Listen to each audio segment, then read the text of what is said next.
Coming up, we went to Universal Orlando so we could have a fantastic dining experience. That's a little spoiler for where we went, or if you follow us on Twitter, you already know where we went. But from the Bob Varley studio in Orlando, Florida, this is the Universal edition of the Diz Unplugged.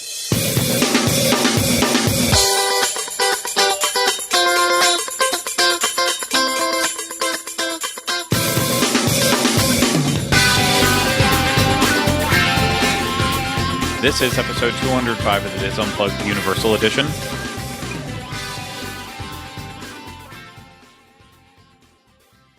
The Diz Unplugged Universal Edition is brought to you by Dreams Unlimited Travel, experts at helping you plan the perfect Universal vacation. Visit them on the web at www.dreamsunlimitedtravel.com. Hello, everyone. Welcome to this week's episode of the Diz Unplugged Universal Edition. I am your host, Craig Williams, and today I'm not joined alongside by anyone because, as we told you last week, Ryno is currently out of country. He is currently on a cruise on the Disney Wonder doing some DCL coverage for us. Yep, it's just me this week, unfortunately. But don't worry, we took care of it, so you don't have to sit here and listen to me ramble for minutes and minutes and minutes, because I know I have to hear my voice every day, and if I can't stand it, then I doubt you can for very long either. So we'll try to make this as quick and painless as possible. Before we get into our actual segment for the show, where I told you we went and did a dining review, I'll spoil it for you now. We went to Cafe 4. The reason why we went to Cafe 4 is because there was a vegan option there, and we just haven't reviewed Cafe 4 for the show since we've been doing it, so we figured what better time than right now, and you will have to wait just a couple more minutes for that to come up. But in the meantime, the only recent news that's been out of Universal Orlando this week is that two more of the Universal Mardi Gras concert performers have been announced, and they are Sabrina Carpenter on March 2nd, as well as Bazzi on March 30th. So if you don't know who Sabrina Carpenter is, she is, of course, that girl who is the best friend in Girl Meets World, and like every other child on television, she, for some reason, thought that she needed to have a singing career. Maybe that started before she was an actor. I don't know. Doesn't really matter either way, but she's pop music. She just released a new album, like Singular Act 1 or something like that. I'm assuming Singular Act 2 will follow if it hasn't already, but yeah, it's not something I'm interested in. You know, I think I mentioned last week that I was hoping for something better on March 2nd since my birthday's on March 3rd, and that was going to be my birthday concert, but it's not going to be. No Sabrina Carpenter for me, but I can definitely tell you where I'm not going to be on March 30th, and that's for Bazzi. I don't have any of the information pulled up right in front of me, but even if I had the information on Bazzi, I wouldn't be able to tell you anything about him. I don't even know if I'm pronouncing the name right. I don't even know if I got the name right. I wrote the story on it yesterday or the day before, and it's already out of my brain. But Bazzi, Bazzi, that seems familiar in my head, and I'm sure he's a rapper and entrepreneur and all of that good stuff. So right now there's still one more date left open, and that is March 31st. It is to be announced. That's not the name of the act. That it's still to be announced. So hopefully that gets released soon. But remember, Mardi Gras kicks off on February 9th, which is coming up very shortly. And it will launch with the parade, the Cajun food, the Zydeco bands from New Orleans. And, of course, Bush is playing on that very first night. So we'll be there covering it once it is rolling around here. But for right now, just have to continue to talk about it vaguely. But I don't have anything else because, like I said, there's no more news, and probably something will come out after I film this or within the next couple days before it releases, but this is my one time in the studio to do this, so had to take advantage of it right now. Without further ado, though, let's go ahead and watch our review of Cafe 4 at Islands of Adventure. We've made it, just like I told you we would. Obviously, Ryno didn't. You're not here. Well, I made it. I'm here. I'm you not made a ghost. It. Yeah. Well, we don't know that yet. This isn't a Whoopi Goldberg situation. This could be a ghost situation. We'll have to wait and find out if the Disney Wonder crashes just days after. It's not going to. I hope this isn't my last meal on American soil. Well, I feel bad because we didn't tease you where we were going to eat in the first part of it. So by now you've probably figured out what Ryno's last meal on the Earth will be. Last meal in the universe, I should say. Yeah. Outside here. Yeah, we're doing Cafe 4 today. With that guy. Yeah, with him specifically. He looks nice.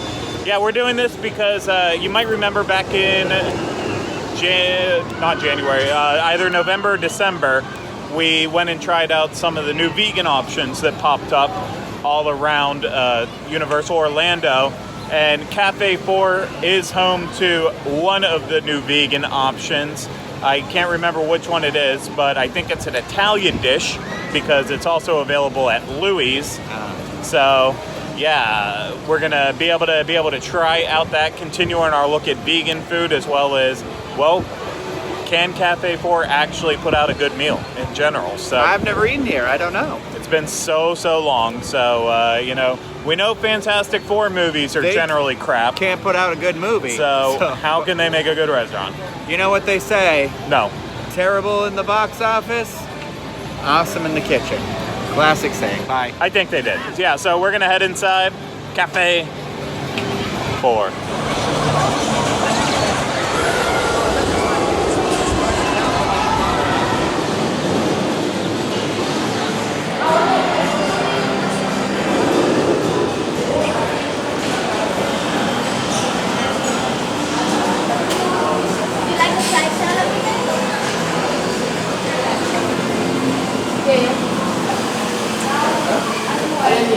Okay, so I don't think I'd ever actually stepped into this room before, so it's a cafeteria.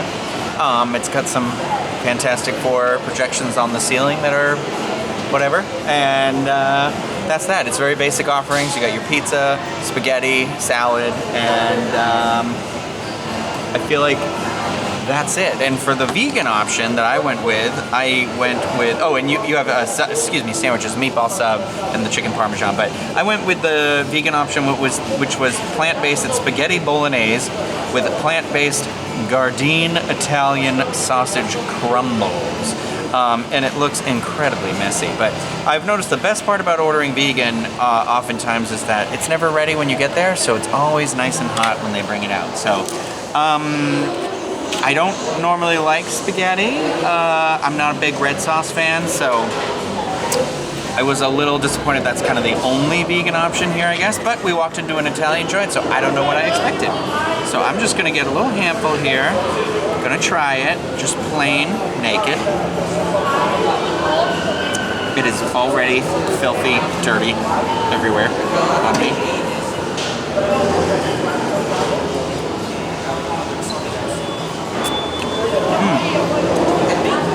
Try not to slurp. You slurped a little bit, though. I mean, you're human. It's actually, it's pretty good. The assuming this is actually vegan, because I'm questioning it right now. The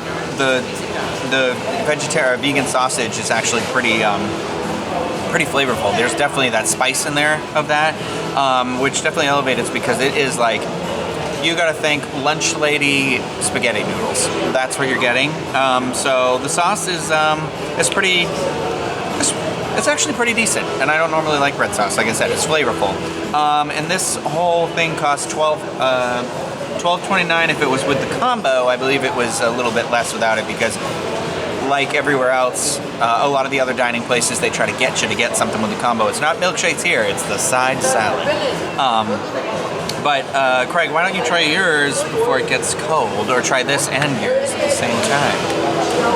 Yeah, before we get to mine, I will start out with your pasta. I will admit, just based on looking at it, like the sausage crumbles and the sauce, they all look together as a combo pretty decent. The questionable part was when you saw the spaghetti outside of the sauce in that whole situation. Yeah. It looked like the spaghetti was probably made hours and hours ago and it's just been sitting in a little water, losing all the starch. But I don't know if that's the case. I want to hope that's not the case, but I know someone out there who will tell us if it's the case. So let us know. It's a shame. I think Teresa's daughter used to work here. I don't think she does anymore. Otherwise, she could have helped us with this conundrum. You got it all in the mouth. I should have got a spoon, I guess. That's how you're supposed to eat it. Whatever. I don't want to hear it. Yeah. I'm just going to get... The pasta is very, just... There's no flavor to it. It's like they didn't put any salt or anything in the water. So, it's like... It's about as basic as noodles as you could get. Like, if Ryno's partner was here right now, he would ask for the noodles and some butter, and that would be perfect for him. He loves his sketty butter. But I want to taste the sausage just by itself, see if I can get a better read on it. Yeah, you're right.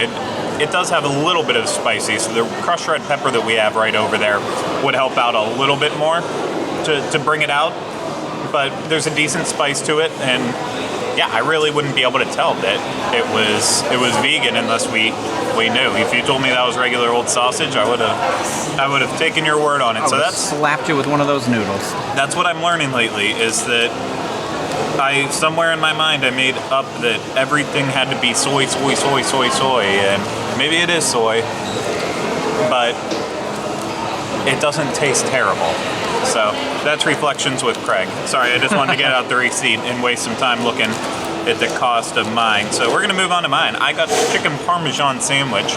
Like Ryno mentioned, they tried to get you with the combo on this one. I didn't go for it. So what would have been a $15 sandwich, $15.49, is down to $10.99 just by itself. So I could be regretting the fact that I didn't get a side with it. I'm not quite there though, because I'm not super hungry right now. So I feel like just this by itself is a perfect size. So, oh yeah, check it out in its glory.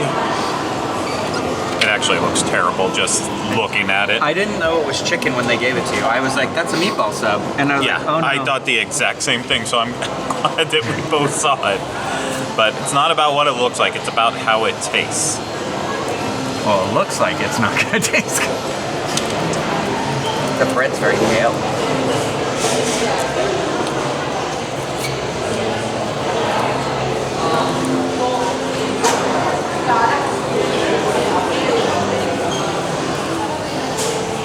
I might be wrong. I can't remember if way back when we reviewed Louis, not for the show, but just in general.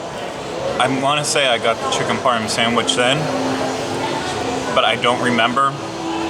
Tasting it now, it's not too terrible. The chicken's actually pretty decent. There's a little bit of good Italian seasoning to the coating, and the chicken's not dry on the inside at all. I don't think the sauce is working well with the flavor of the chicken though. It seems like they're clashing, where I feel like it complements the spiciness of the sausage. It's not working quite as well, and I don't know if it's because of the chicken or the mozzarella that's drizzled all over. Not drizzled, I mean just dolloped all over, but it's just not quite as balanced. I don't care for the taste of the sauce as much, but I cut it in half so you can try a bite, Ryno, so I'm gonna let you do that because I really want your input. Vegan chicken. Yeah, no, it's not. It's not. I wish that vegan chicken sandwich we had was really good that time. This has got a lot of cheese on it and chicken.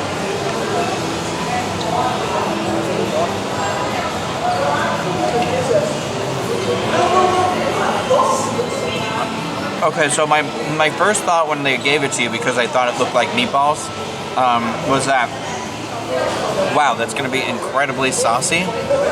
And it's got sauce on it, but not like I have that thought of like chicken parmesan or meatball subs like having overwhelming sauce on it, where like the bread gets soaked if you let it sit for a while. And this bread is like, there is no soaking through this. Yeah, no, it's still fine. It's not soggy at all. Yeah, and you're right. Like the chicken, it's not a perfect chicken, obviously, but it doesn't. The looks were a little more deceiving. It looked like we were gonna bite in this, and it would be like that scene in Christmas Vacation where they're all eating the turkey, and they're like it's definitely better than that.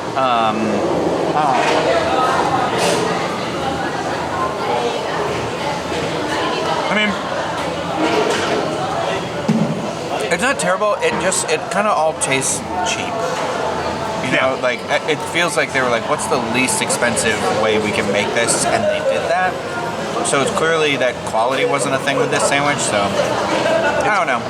It might be better without any sauce on it, to be honest. Yeah, it is. It's presenting itself more like a chicken tender sub. Yeah. So they could have done like the chicken, the bread, and then maybe like a ranch on it or a buffalo sauce or something like that. Some salami. Salami with your buffalo chicken? Or with your chicken tender? Just throw in all the meats so it's the exact opposite of your plant-based pasta. Yeah. I'm gonna give it a couple more bites and see what happens. Maybe shake in some of these red pepper flakes that you have to go behind the counter to ask for because they're like, this is the money here, right here. This tiny little, there's probably 16 pepper flakes in here. Also, one thing is, be careful when you come in here, if you're gonna eat here. There's a lot of international guests here today, and you can tell because they all have the green backpacks on. But we ran into a situation where they were paying with a lot of pennies, so that might be the end of their trip. And so our food was like, they'll hand you the food, and it could get cold by the time you're done. So judge that line wisely. Now let me eat this. It's getting loud. I'm going to take one for the team here. If you didn't notice in the video, the spaghetti bolognese was served with a breadstick. In this, I wish I could describe the feel of this. Like, it's one step away from being like hockey puck hard. I don't think it was ever warm. There's like traces that at one point in time it was seasoned, perhaps in an older life. Not this life, like maybe 3 lives ago, in whatever form it was before. But we have to eat it to let you know, because breadsticks are a side dish here. Based on the look of this one, I would tell you might be on peyote or something if you're actually ordering the breadsticks. But Now I feel like I have to take a bite too, because you're just... No, maybe not.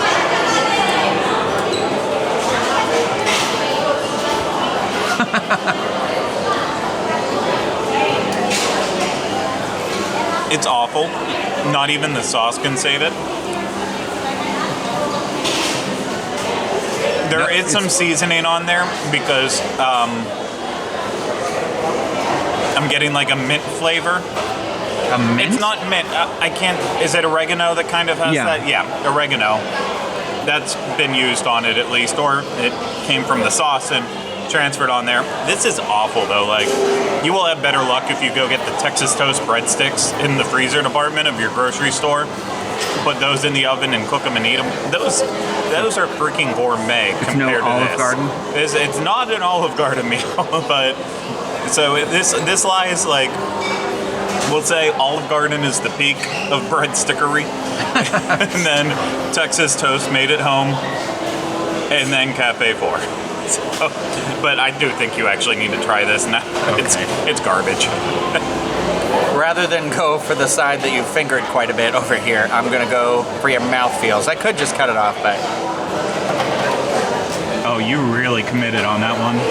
I regret it.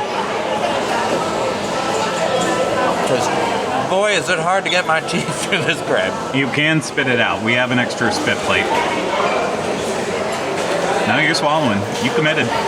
I swallow, like, the more you chew it, I don't want to say it becomes gummy, No, it does. like, Yeah. but it's like you can feel the bread like regressing as if this were the Super Mario Brothers movie and somebody just hit it with one of those. Yeah, I made that reference. One of those guns that make them shrink back into their primeval thing. Yeah, that's no good. No good. No good. So don't get that as a side for sure. We did try the pasta with red pepper flakes in it, and I thought that was much better. The noodles are still not great, but this, honestly, the vegan sauce feels like it was the way to go out of all this business. So that's all I have to say about that. That will do it from here. So I think our final outlook on this was okay. I don't think it was like the worst meal. I think Blondie's still holds that record for us, maybe. Yeah, probably. But There's also a lot better options that are like pretty close to here. So Yeah, that's the kicker on it. There's a lot better for like if you are vegan. I would say now, as long as you're willing to put some like red pepper flakes on there, I would say you can't go wrong with the 3 vegan options that we've tried. Yeah. They should be commended on trying to get good plant-based. I food appreciate options. that there was a plant-based meat in there. So it wasn't just like, well, your option is pasta sauce and spaghetti, Yeah. and that's it, nothing else. Like, at least they tried to like add that extra ingredient. Oh, and that was it before. Back in the day, before they were actually making a conscious effort, it was like, oh, it's spaghetti and marinara. Yeah. Oh, fancy. You're really Yeah. going all out on that one. So, yeah, you have to appreciate the effort that they put into it. The chicken parm, I feel like, again, it wasn't the worst thing we've had. It definitely wasn't the best. You may regret it, you may not. It really just depends on how it comes out. I've got a friend who like only eats chicken parmesan subs everywhere, so you might have one of those friends who's like, that's their standard go-to. Yeah, they also do have a meatball sub in there. And I used to eat meatball subs when I worked at Universal all the time. And if it's the same ones they gave us, they were good. But I don't know. Yeah. I just don't know. So, I mean, our minds might change in a while, in a week, in a couple hours from now. But as of this time right now, I would say you can find edible food that's okay and non-offensive, but do not go out of your way to do lunch at Cafe 4. Oh yeah, no. And eventually we'll come back and try the big dinner buffet with the Marvel characters. Maybe they distract you from the food. Yeah, maybe. But that's it for here. We're going to send it back to the studio, back to Craig in there. So Back to you, Craig. back to you. It's been a couple days, and you know what? It's still just kind of riding that mediocre train for me. It wasn't the worst thing we've had at Universal. It wasn't the best thing. It definitely wasn't the best thing by far, but like places that we typically don't like, it's an option for you if you want to eat there, but just be warned ahead of time. It's you're taking your own. I don't even know. I don't know what to say. I don't usually talk this long by myself, so I've run out of the words. So, considering I don't have the words anymore, that's a good indication that it's time for me to go. So, I'm going to say thank you to everyone out there for listening and watching. I won't say thanks to Ryno because, well, he's not here. But as always, if you need any more information about this show, disunplugged.com, home of our show notes for this show and all of the others on the Dis Unplugged podcast network. You can find links to Facebook, Twitter, Instagram, and our email address, uopodcast@disunplugged.com. If you're watching this on YouTube, go ahead, subscribe, hit that bell button so that way you get notified with any new videos. Hit that thumbs up and leave us. Wow, I'm really screwing that one up, Steve. Leave us fun comments down below. I'll read them, and I'll even respond to some of them as much as I can. Remember, again, if you're just saying I love the show, I don't want to say thanks over and over again. Even though it means a lot to me, I just don't want it to seem impersonal, like I'm just copying and pasting answers. So I will try my best with that. If you're listening to this on iTunes, go ahead, subscribe, rate, and review us. So thank you so much once again to everyone out there for listening and watching this. We hope you enjoyed it. We'll be back with you next week for another episode, this time with Ryno. Until then, remember, we still have not changed the name.